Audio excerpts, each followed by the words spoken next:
I was dealing cards when she walked in, the wealthy woman with the handsome assistant and a bag full of cash. The moment I saw that money, I couldn't help but smile.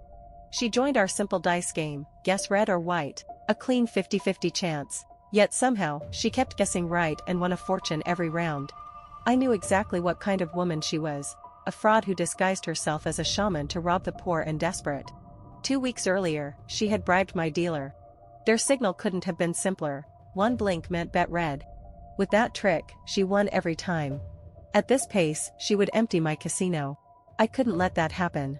So I announced one final game and took the dealer's seat myself. I took off my coat, letting my tattooed back show, and sat down with confidence. I picked up the dice cup. She hesitated. The bribed dealer secretly blinked at her. She shoved all her money onto red. I calmly countered by staking the entire casino on the opposite side. When the dice settled and I lifted the cup, it was red again. She lunged for the money, stuffing it into her bag. I'd had enough. I pulled out my hairpin, letting my hair fall as I drew a gleaming sword. I demanded she return the money, but she refused.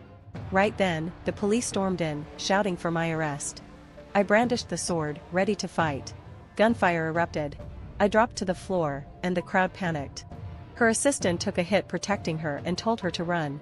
She escaped into the chaos, only to later discover her $2 billion in cash had been replaced with fortune-telling charms. That's when she realized she was the one who'd been conned.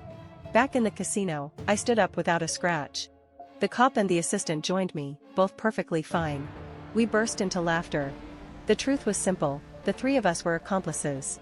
During the staged chaos, the assistant had switched the bags. The cop was the same man who played the bribed dealer, just wearing a mask. The casino patrons were all paid actors.